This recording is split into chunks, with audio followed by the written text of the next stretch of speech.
Good morning बच्चों, इस video lecture में 3.5 एक्सरसाइज का क्वेश्चन नंबर 3 पहले मैं बताने वाला हूँ आपको। जरा ध्यान दें क्वेश्चन नंबर 3 में क्या कह रहा है। कह रहा है solve the following pair of linear equation by the substitution and cross multiplication method. जैसा कि पिछले वीडियो में मैंने सब्स्टिट्यूशन मेथड के बारे में बताया। देखिए ध्यान दें, यहाँ पे सॉल्यूशन डालते हैं। ध्यान दें, पहला इक्वेशन यहाँ पे नोट करेंगे क्या है आपका 8x + 5y = 9, ये फर्स्ट इक्वेशन है। दूसरा इक्वेशन क्या है 3x + 2y = 4। जैसा कि मैंने बताया सब्स्टिट्यूशन मेथड में क्या करते हैं, किसी एक वेरिएबल की वैल्यू पहले इक्वेशन से निकालते हैं और इसके बाद दूसरे वाले में रखते हैं। जरा गौर करें तो पहले वाले से किसकी वैल्यू निकालें, 8x = 9 - 5y, तो x = क्या होगा 9 - 5y/8। अब यहाँ पे लिखेंगे by putting the value of ax in equation. कौन से इक्वेशन में रखोगे, देखिए जरा, तो इन इक्वेशन सेकेंड यहाँ पे लिख देंगे। इन इक्वेशन सेकेंड में रखो जल्दी से। तो देखो क्या हो जाएगा 3 × x की वैल्यू क्या है 9 - 5y/8 = प्लस का 2y = क्या आ जाएगा 4। जरा गौर करें, अब 3 से अंदर क्या हो जाएगा 3 × 9 जा 27 - 3 × 5 जा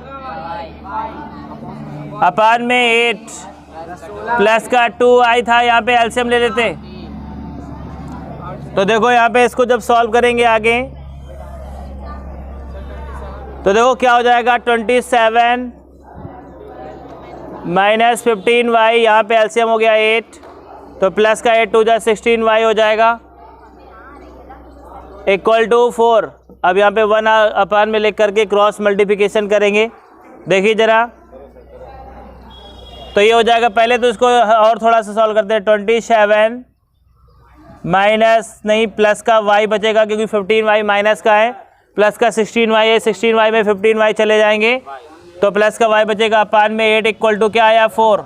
क्रॉस मल्टीप्लिकेशन यहाँ से करेंगे तो आएगा 27 प्लस का y = 8, 4 × 32, तो y की वैल्यू यहाँ से निकालेंगे 32 - 27, तो ये y की वैल्यू कितनी हो गई 5। y की वैल्यू हो गई 5। अब क्या करेंगे, y की वैल्यू एक x की वैल्यू में रखेंगे तो लिखेंगे x = 9 - 5y /8। तो देखिए y की वैल्यू यहाँ पे रखेंगे तो 5 × क्या हो जाएगा 5, तो ये हो जाएगा कितना 9 - 25/8 और 9 इसमें माइनस करेंगे तो आ जाएगा कितना माइनस का 16/8, 8 × 2 = 16, तो x की वैल्यू कितनी आ गई -2। तो इस तरह से x की वैल्यू -2 और y की वैल्यू आपको क्या मिल गई 5। ठीक बेटा, तो इसको चूंकि आपको दो मेथड से सॉल्व करना था, एक सब्स्टिट्यूशन, दूसरा क्रॉस मल्टीप्लिकेशन मेथड। तो देखिए दूसरा मेथड मैं अब यहाँ पे करने वाला हूँ। तो आपको पता है क्रॉस मल्टीप्लिकेशन में क्या करना होता है,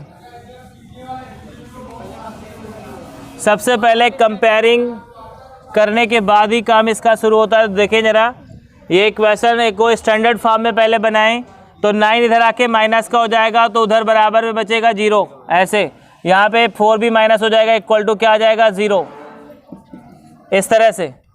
तो ये इक्वेशन आपकी फर्स्ट, ये इक्वेशन सेकेंड। अब यहाँ पे लिखेंगे comparing by ax² + bx + c = 0।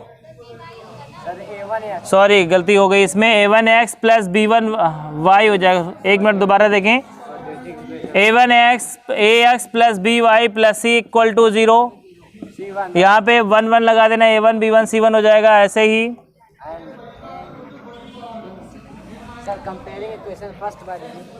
Comparing equation first होना चाहिए बाय ये and equation second by a2x + b2y + c2 = 0। ध्यान दे जरा, जब इनमें कंपैरिजन कराई गई तो देखो जरा सभी लोग ध्यान दो, a1 की वैल्यू क्या आ गई 8, a1 की वैल्यू 8, b1 की वैल्यू C1 की वैल्यू -9। ऐसे ही चलो देखो A2 की वैल्यू, A2 की वैल्यू 3, B2 की वैल्यू 2, C2 की वैल्यू -4। ध्यान दे जरा, ऐसे, ठीक है। अब चूंकि क्रॉस मल्टीप्लिकेशन मेथड से सॉल्व करना है, तो क्रॉस मल्टीप्लिकेशन का क्या फंडा होता है? Cross multiplication method.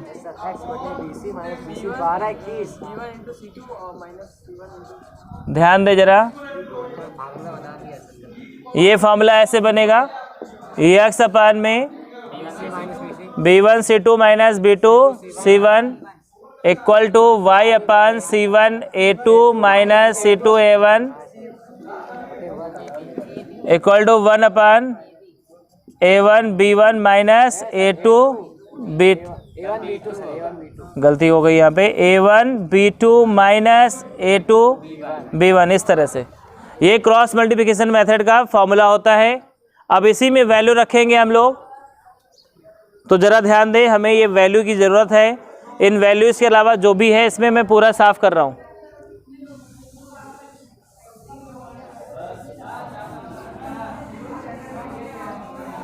तो ध्यान दें जरा सभी लोग। तो ये हो जाएगा x अपान, बताओ भाई b1 की वैल्यू बोलो, c2 की वैल्यू बोलो, माइनस b2 की वैल्यू बोलो, c1 की वैल्यू बोलो, इक्वल टू y अपान क्या हो जाएगा? c1 की वैल्यू -9 इंटू a2 की वैल्यू 3 माइनस c2 की वैल्यू -4 इंटू a1 की value 8 equal to 1 upon a1 की वैल्यू 8, b2 की वैल्यू 2 माइनस a2 की वैल्यू, b1 की वैल्यू 5। ज़रा ध्यान दें। तो इस तरह से बेटा इसको करेंगे। अब आगे सॉल्व करते हैं, देखें ज़रा। तो ये x अपान कितना हो जाएगा, ज़रा इंटू करें, 5 4 जा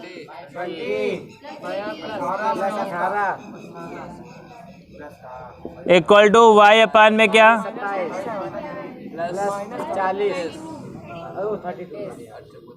8 4 जा 32 होता है। अब देखिए 8 2 जा 16 माइनस का 3 5 जा 15, ऐसे। अब देखें ज़रा, तो x अपान -2 हो जाएगा यहाँ पे, इक्वल टू y अपान कितना 5, और ये 1 अपान 1 हो जाएगा। तो एक बार इसको इक्वल करेंगे इसके, एक बार इसको इसके इक्वल करेंगे। तो देखो क्या होगा, x अपान -2 इक्वल टू क्या 1, क्रॉस मल्टीप्लिकेशन करेंगे x इक्वल टू -2 आ जाएगा आपकी पहली वैल्यू। आगे बढ़ो, देखो y अपान में 5 इक्वल टू 1 अपान 1, और यहाँ पे भी क्रॉस मल्टीप्लिकेशन करें तो y की वैल्यू आ जाएगी 5। तो इस तरह से x की वैल्यू -2 और y की वैल्यू क्या आ गई 5। तो पहला क्वेश्चन आपका ये हो गया बेटा, क्वेश्चन नंबर 3 आपका हो गया। दोनों मेथड से करना था, सब्स्टिट्यूशन और क्रॉस मल्टीप्लिकेशन मेथड से। आगे बढ़ते हैं क्वेश्चन नंबर 4 का पहला।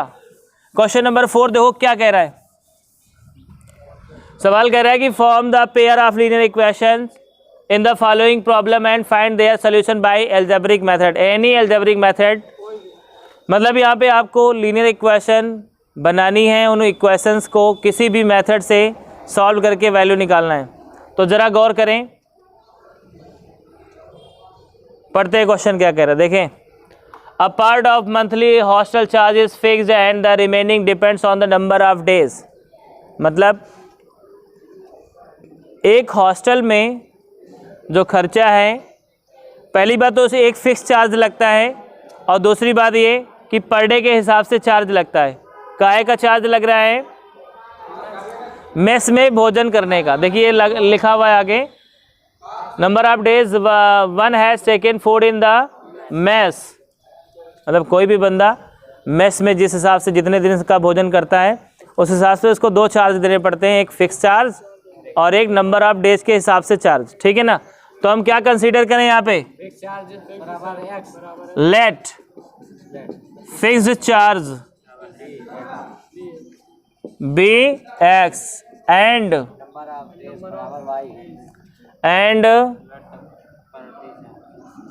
पर डे चार्ज इज वाई, ठीक है। मान लिया फिक्स चार्ज x रुपए है और पर डे चार्ज y रुपए है। अब अकॉर्डिंग टू क्वेश्चन, प्रश्नानुसार देखो प्रश्न क्या कह रहा था, a part of monthly hotel charges fixed and the remaining depends on the number of days one has taken food in the mess when a student है ए एक स्टूडेंट है, टेक्स फूड फॉर 20 डेज, कितने दिन भोजन करता है, 20 days. अब आप मुझे बताओ, कोई भी बंदा यहाँ पे भोजन करेगा तो फिक्स चार्ज तो उसको देना ही है, एक दिन का चार्ज और क्या दे रहा है पर डे के हिसाब से y रुपए, तो 20 दिन में कितना दे डालेगा, मतलब 20 y हो जाएगा यहाँ पे, तो 20 हो गया y, और ऐसा करने पे उसको टोटल कितना पे करना पड़ता है, 1000 रुपए। तो ये आपका पहला इक्वेशन हो गया, ठीक है। अब लिखेंगे अकॉर्डिंग टू सेकेंड कंडीशन। अब देखिए सेकेंड कंडीशन क्या है, सेकेंड कंडीशन में बोला जा रहा है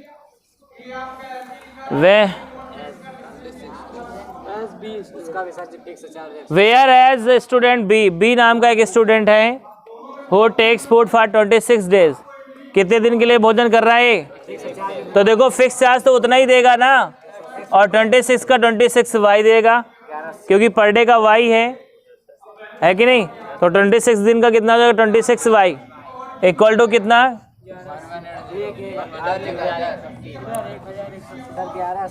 1180। अब ये देखो 2 इक्वेशन हो गए। अब इन इक्वेशंस को क्या करें, यहाँ पे अकॉर्डिंग टू सेकेंड कंडीशन यहाँ पे लिख ले। आपको साफ साफ लग रहा है एलिमिनेशन मेथड सॉल्व कर लेना चाहिए, माइनस माइनस माइनस यहाँ पे लिख देंगे बाय सब्ट्रैक्टिंग। अब देखें जरा, x से x कैंसिल हो गया, 26y में 20y चले गए, इक्वल टू यहाँ पे माइनस का 180।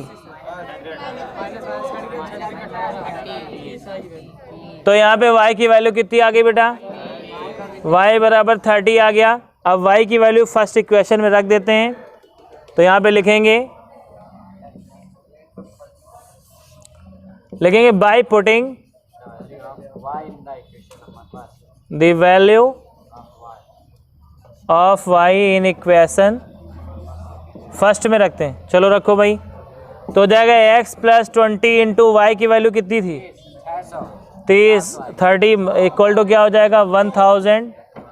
तो x प्लस कितना है 600 इक्वल टू 1000, और 600 को उधर ले चलो, तो x की वैल्यू आ जाएगी 1000 माइनस 600, x की वैल्यू आ गई 400। कितनी आ गई, फिक्स चार्ज है 100 रुपये, सॉरी 400 रुपये, और पर डे का 30 रुपये का चार्ज है, ठीक है।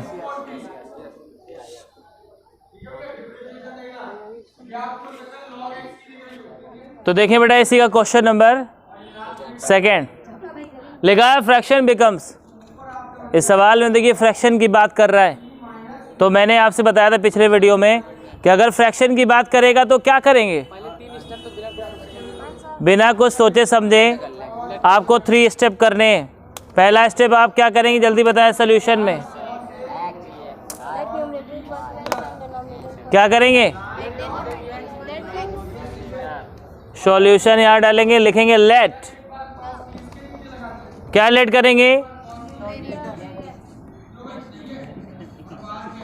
Numerator b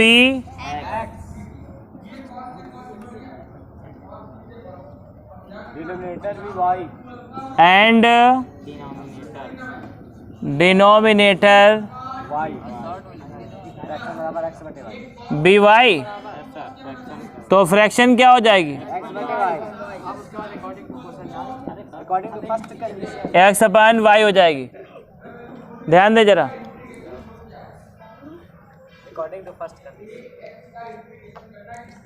according to first condition, first condition क्या कह रहा है?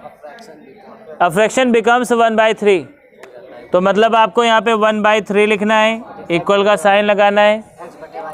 ऐसा कब होता है? When 1 is subtracted from the numerator. ध्यान दें, तो यहाँ पे आप फ्रैक्शन ऐसे लिख दें और कह रहा है न्यूमरेटर में 1 सब्ट्रैक्ट किया जाता है, 1 सब्ट्रैक्ट कर दें, ऐसे पूरे में अपान का साइन लगाना है। इस चीज़ को ध्यान रखना।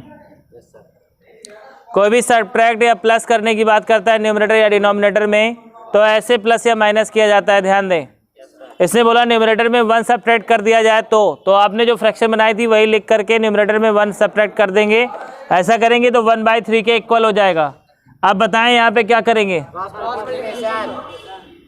क्या करेंगे? अच्छा बताएं, क्रॉस मल्टीप्लिकेशन कब होता है? जब दोनों तरफ दो फ्रैक्शन दी हो, बराबर के इस तरफ लेफ्ट हैंड साइड में भी और राइट हैंड साइड में दो ही फ्रैक्शन दी हो, तो वहाँ पे क्रॉस मल्टीप्लिकेशन करते हैं। देखो जरा कैसे हो क्रॉस मल्टीप्लिकेशन। y का 1 में y हो गया 3 से, इसमें 3x - 3। ठीक, कोई दिक्कत इसमें? आप चाहो तो आगे इसमें सब्स्टिट्यूशन मेथड का यूज़ करके आसानी से कर सकते हो, इसलिए आप चाहो तो इसको यहीं पे छोड़ दो। इक्वेशन फर्स्ट, चाहे जिससे करो उससे भी आ जाएगा। आप देखें जरा, ध्यान दें, कोई भी मेथड लगा सकते हो। हम इसको सब्स्टिट्यूशन से करेंगे, आसानी से ये भी हो जाएगा, कोई प्रॉब्लम नहीं।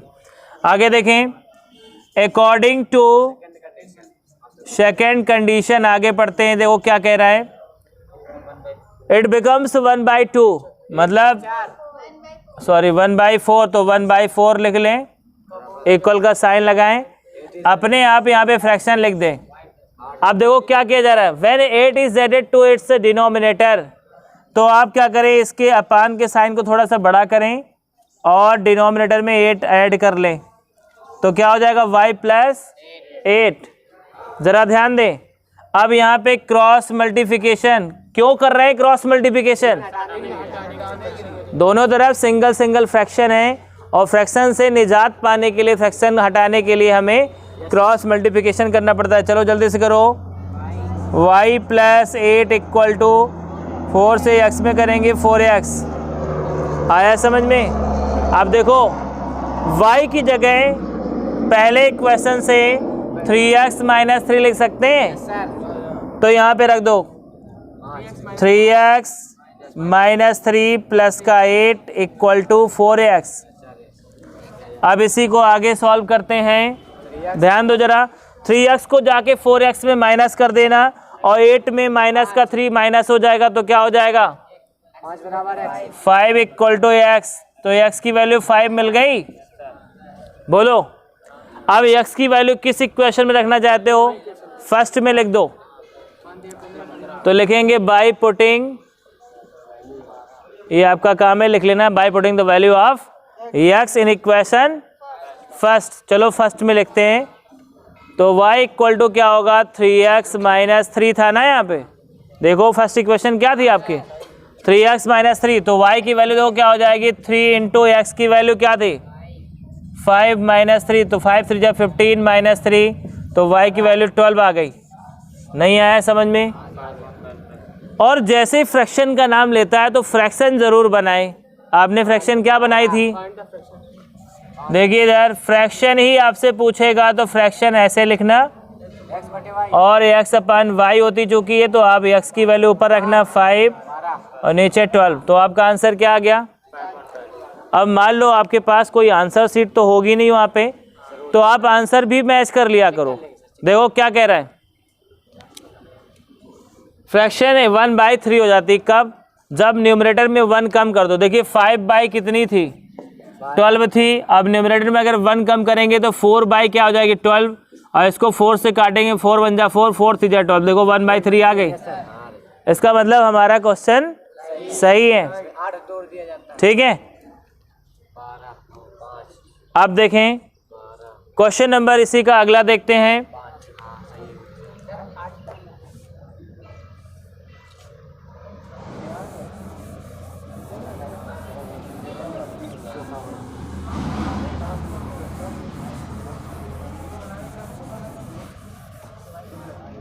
देखें जरा,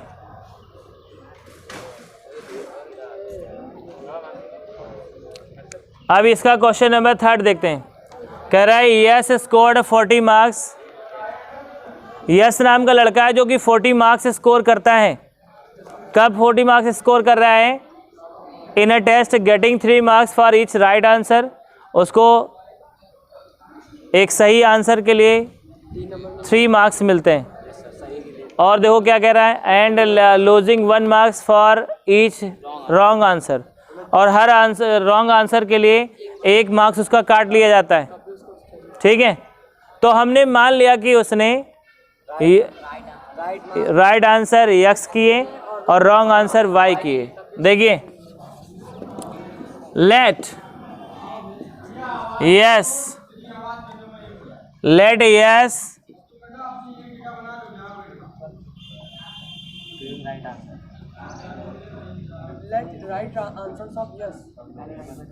राइट आंसर्स ऑफ यस लिख दें, सही है, RIGST right answers of Yash BX। ठीक है, एंड रॉन्ग आंसर्स BY। अब अकॉर्डिंग टू फर्स्ट कंडीशन, जरा ध्यान दें, पहली कंडीशन क्या कह रहा है, सभी लोग ध्यान दें, क्या कह रहा है? देखो, Yash scored 40 marks in a test. 3 marks, एक राइट आंसर के लिए कितने मार्क्स मिलते हैं? अब बताओ, अगर एक बच्चे ने 5 क्वेश्चन सही किए हों तो उसको कितने मार्क्स मिलने चाहिए? मतलब 5 × 3 करना पड़ेगा। तो ऐसे ही इसने x क्वेश्चन सही किए हैं तो इसको स्कोर कितना मिल जाएगा? 3x।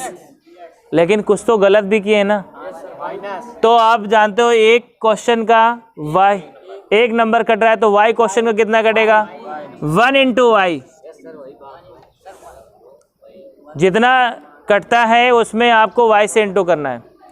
तो इस तरह से आपका क्या आंसर आया कि फिर भी इसने कितना स्कोर किया है? 40 मार्क्स इसको फिर भी मिले हैं। इसका मतलब 3x में जब y को माइनस करेंगे तो ये हो जाएगा 3x - y = क्या? 40। तो ये आपका दूसरा इक्वेशन हो, सॉरी पहला इक्वेशन हो गया। अब लिखेंगे अकॉर्डिंग टू सेकेंड कंडीशन। जरा ध्यान दे बेटा, देखो क्या कह रहा है, had 4 marks been awarded for each correct. कह रहा है अगर हर करेक्ट आंसर के लिए 4 मार्क्स दिए जाते और 2 मार्क्स दिए जाते इनकरेक्ट आंसर, 2 मार्क्स काटे जाते इनकरेक्ट आंसर के लिए, तो ऐसा करने से उसको 50 मार्क्स मिलते। कितने मिलते? वो लिखा हुआ है, देखें जरा एक बार पढ़ के। Had 4 marks been awarded for each correct answer and 2 marks deducted for each incorrect answer, then Yash would have scored 50 marks. अब बताओ, अगर एक राइट आंसर में 4 मार्क्स मिल रहा है तो यस आंसर में कितने मार्क्स मिल जाएंगे? तो साफ साफ समझ में आ रहा है कितने? 4x। और जो गलत क्वेश्चन कर रहा है उसमें कटेंगे मार्क्स। तो एक क्वेश्चन में कितना कटना है? एक क्वेश्चन में 2 मार्क्स कटने। तो क्वेश्चन कितने गलत कर रहा है वो? तुमने माना है कि उसने रॉन्ग कितने क्वेश्चन किए? y। तो 2y = क्या हो जाएगा? 50। आप देखो यहाँ पे 2 से डिवाइड कर सकते हैं, पूरे इक्वेशन को 2 से डिवाइड कर सकते हैं। तो डिवाइडिंग बाय 2 लिख देंगे यहाँ पे नीचे और डिवाइड कर लेंगे। देखिए क्या हो जाएगा? 2x - y = 25। ये आपका इक्वेशन नंबर 2 हो गया। और यहाँ पे जाके इन दोनों इक्वेशंस को सॉल्व कर देते हैं। देखिए जरा, 3x - y = क्या आया? 40। ये पहला इक्वेशन था। और क्या आया? 2x - y = 25। ये दूसरा इक्वेशन है। ज़रा ध्यान दें, कौन से मेथड सॉल्व करना चाहते हो? साफ साफ लग रहा है एलिमिनेशन से होना चाहिए, बाय सब्ट्रैक्टिंग या एडिंग? सब्ट्रैक्ट करने से y कटेगा क्योंकि आपको साइन चेंज करना पड़ेगा। तो ये माइनस, ये प्लस, ये माइनस, y से y कैंसिल, 3x में 2x गया x, और यहाँ पे आ जाए कितना? x की वैल्यू आ गई 15। अब x की वैल्यू किसी भी इक्वेशन में रखें तो लिखेंगे by putting the value of x in equation first. चलो फर्स्ट में रखो भाई, तो 3x minus Y equal to क्या था 40।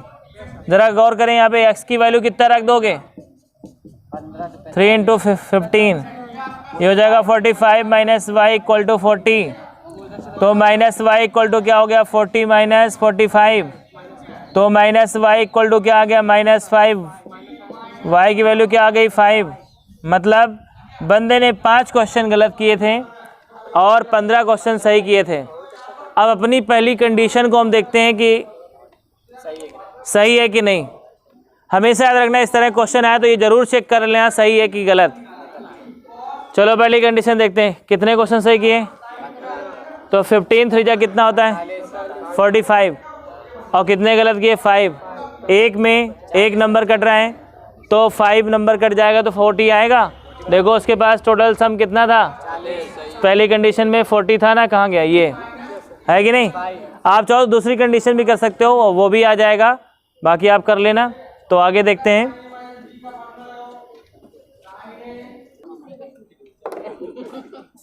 देखें क्वेश्चन नंबर इसी का 4th नंबर लिखा है places A and B are 100 kilometre apart. ऐसे कभी भी क्वेश्चन आए तो आपको फिगर बना लेना चाहिए। देखिए ध्यान दें, यहाँ पे ए और यहाँ पे बी, ये ए प्लेस है, ये बी प्लेस है, बहुत ध्यान से समझे। Places A and B are 100 kilometre apart, मतलब इनके बीच की दूरी जो है वो 100 किलोमीटर है, ये ध्यान दें। अब देखें, ऑन ए हाईवे, मतलब एक हाईवे के ऊपर, ये 2 पॉइंट हैं ए और बी, दोनों के बीच की दूरी कितनी है 100 kilometre. One car start from A, एक कार ए से चलना प्रारंभ करती है, एक ए से चलेगी ए वाले स्थान से, एक and another car B at same time. एक कार जो है ए से चलेगी, दूसरी कार बी से चलेगी एकदम एक ही समय पर। If the car travels in the same directions, यदि कारें सेम डायरेक्शन पर चल रही हों, सेम डायरेक्शन का मतलब ये हुआ कि ए वाली कार भी इधर को जा रही और बी वाली कार भी, बहुत ध्यान से समझना है, ऐसे आगे बढ़ रही है इस तरह से, ठीक। तो पहले तो 2 कारें, दोनों की अलग अलग चाल मानते हैं। यहाँ जब सॉल्यूशन करेंगे देखो कैसे लिखेंगे, let the speed of first car be X and the speed of second car be Y. ध्यान दें, x किलोमीटर पर आवर, यहाँ पे y किलोमीटर पर आवर, दोनों की स्पीड मैंने मान लिया। यहाँ तक किसी को कोई समस्या हो तो बताओ। 2 कारें हैं, एक ए से चल रही, दूसरी बी से चल रही, और तो दोनों में अपनी अपनी स्पीड होगी। तो हमने मान लिया है कि स्पीड कितनी है x किलोमीटर पर आवर ए, और दूसरी वाली कितनी है y किलोमीटर पर आवर। बहुत ध्यान से समझे। स्पीड टाइम से रिलेटेड क्वेश्चन में याद रखें, जिस चीज़ को हम मानते हैं, जैसे हमने यहाँ पे स्पीड मान ली, तो हमें ये समझना है कि हमें स्पीड पता है। क्या पता है? और आगे देखते दिया क्या, if the car travels in the same direction at different speed they meet in 5 hours. तो आपको क्या दिया हुआ है यहाँ पे, टाइम दिया है क्या 5 आवर्स। तो आप लोगों से मेरा क्वेश्चन है, अगर आपके पास कारों की स्पीड दी है और अगर आपके पास टाइम दिया, तो आप क्या निकालने की कोशिश करोगे?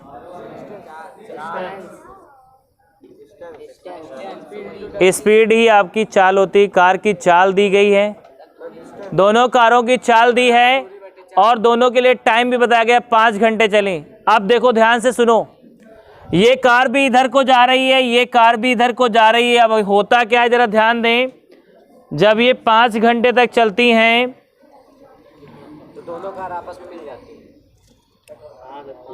देखो क्या लिखा है, दोनों की स्पीड अलग है।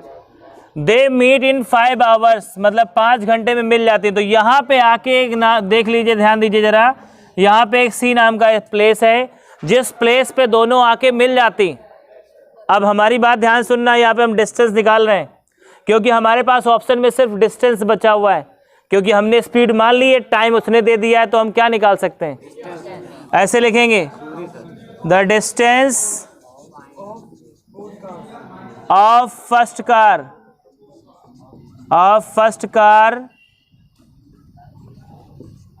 इन 5 आवर्स। ध्यान दे जरा, डिस्टेंस बराबर क्या फॉर्मूला होता है, स्पीड इनटू टाइम। डिस्टेंस बराबर क्या होता है, तो यहाँ पे लगाएंगे स्पीड मतलब चाल गुणे समय। क्या लगाएंगे फॉर्मूला, चाल गुणे समय, स्पीड इनटू टाइम। जरा गौर करो, स्पीड क्या मानी तुमने, पहली वाली की, और टाइम क्या लिया था, 5। तो इसका आंसर कितना आ गया, 5x किलोमीटर। आया समझ में कि नहीं?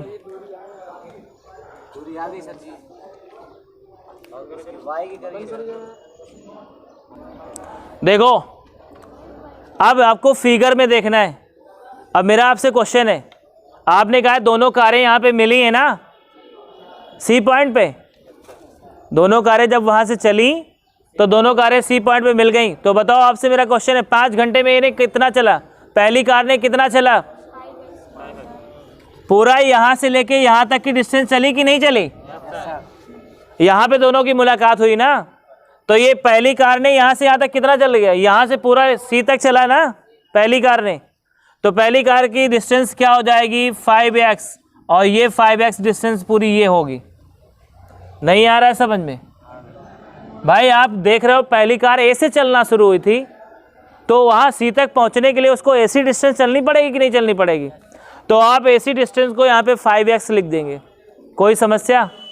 ये बात समझ में आ रही कि नहीं आ रही? बोलो।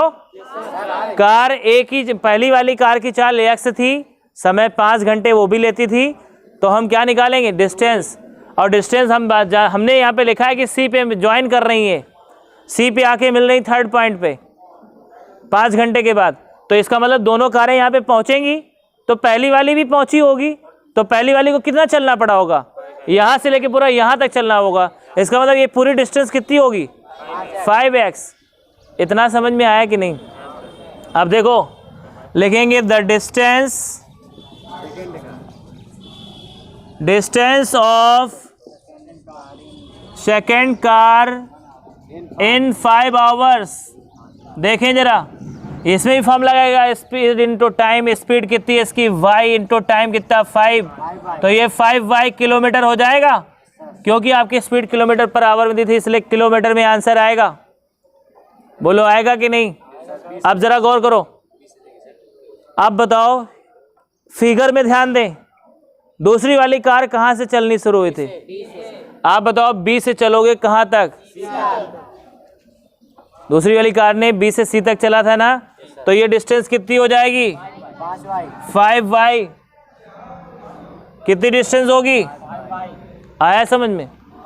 जिसने इसको ऐसे नोट कर लिया और फिगर से समझ लिया, आपको इक्वेशन फिगर से बनानी है।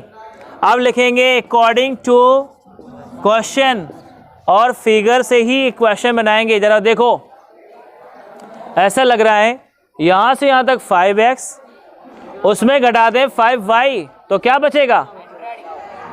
दिख रहा है ना साफ साफ?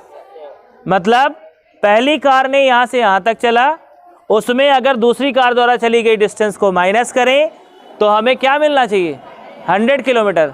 साफ साफ दिख रहा है ना? तो अकॉर्डिंग टू क्वेश्चन लिखेंगे यहाँ पे, और लिखेंगे क्या, 5x minus 5y equal to क्या, 100। अब लेंगे 5 इसमें कॉमन है, x minus Y equal to क्या, 100। 5 से इसको काट देते हैं, 5 से इसको काटो, 5 तो ये आ जाएगा x minus Y equal to 20। ये पहला इक्वेशन बन गया। मेरे ख्याल से अब इसमें कोई समस्या नहीं है आपको। आगे बढ़ते हैं, जरा देखें। पहला इक्वेशन बनाने में कोई समस्या किसी को? बेटा ध्यान दें, अब आपको फिगर फिर बदलना पड़ेगा। ध्यान दें, फिगर कैसे बदलेंगे इसका देखिए जरा।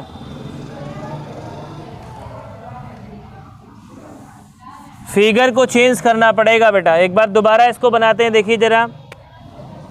दूसरी कंडीशन के लिए दूसरा फिगर, बहुत ध्यान समझे। ए ये पॉइंट है, बी ये पॉइंट है, समझो ठीक। अब देखो क्या कह रहा है, दोनों कारें विपरीत चलती हैं। कैसे चलती हैं? विपरीत का मतलब उल्टा। एक कार इधर को ऐसे चल रही है और एक कार ऐसे इधर को चल रही है। बहुत ध्यान से समझो। पहले ये 100 किलोमीटर की डिस्टेंस इधर दोनों के बीच में, बोलो। और ये आके कहीं बीच में मिल जाती, मान लो इस जगह पे मिल गई। ये देखिए यहाँ पे ये सी पॉइंट मान लेना, और ये कार यहाँ से या इधर कहीं आके मिल गई, मान लो इस जगह इस सी पॉइंट पे मिल गई। दोनों कारें ऐसे डिफरेंट हैं, यहाँ पे आके दोनों की मुलाकात हो जाती। आओ दूसरी कंडीशन पढ़ दें। दूसरी कंडीशन कह रहा है कि अगर दोनों कारें विपरीत चलती हैं, दोनों कारें कैसे चलती हैं? अगर विपरीत चलती हैं तो 1 घंटे के बाद मिल जाती हैं कहीं पे। तो देखो विपरीत चलने का मतलब इसकी दिशा इधर की तरफ और इसकी डायरेक्शन इधर, दोनों उल्टा चल रही ना। और दोनों आगे कहाँ पे मिल रही? सी पे। तो हम ऐसे निकालेंगे, देखो। The distance of first car in 1 hour. बताइए डिस्टेंस का फॉर्मूला क्या होता है? स्पीड इंटू, तो स्पीड क्या है आपकी? x इंटू 1 कितना हो जाएगा? x kilometre. समझ में आ रहा है? तो पहले की बताइए डिस्टेंस कहाँ से कहाँ तक थी? यही डिस्टेंस तो थी। ए सी तक चल रहा था। ए से चलने वाली कार कहाँ तक चल रही थी? सी तक। कोई समस्या इसमें बताओ? अब ऐसे निकालेंगे, द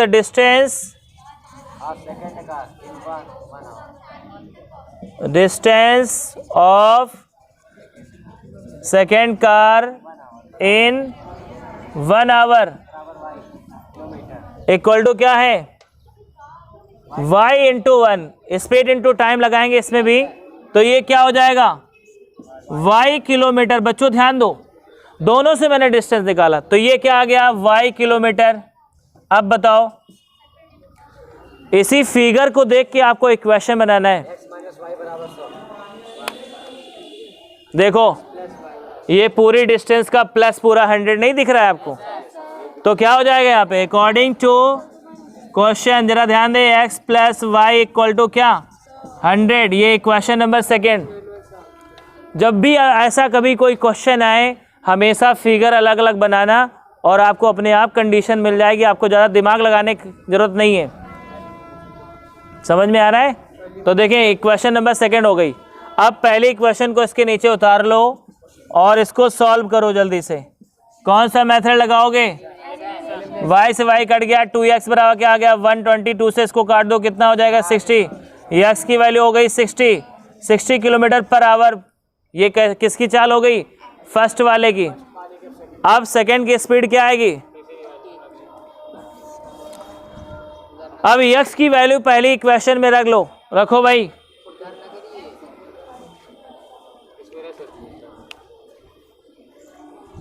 देखें जरा, x की वैल्यू पहले इक्वेशन में रखते हैं।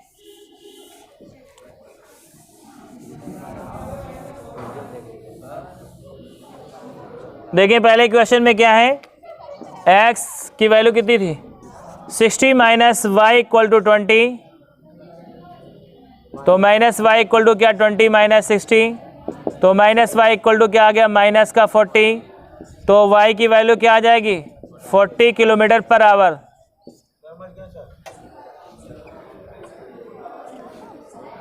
तो इस वीडियो लेक्चर में बच्चों इतना ही। अब इसका जो नेक्स्ट क्वेश्चन है नेक्स्ट वीडियो में बताएंगे। तब तक के लिए bye bye, have a nice day.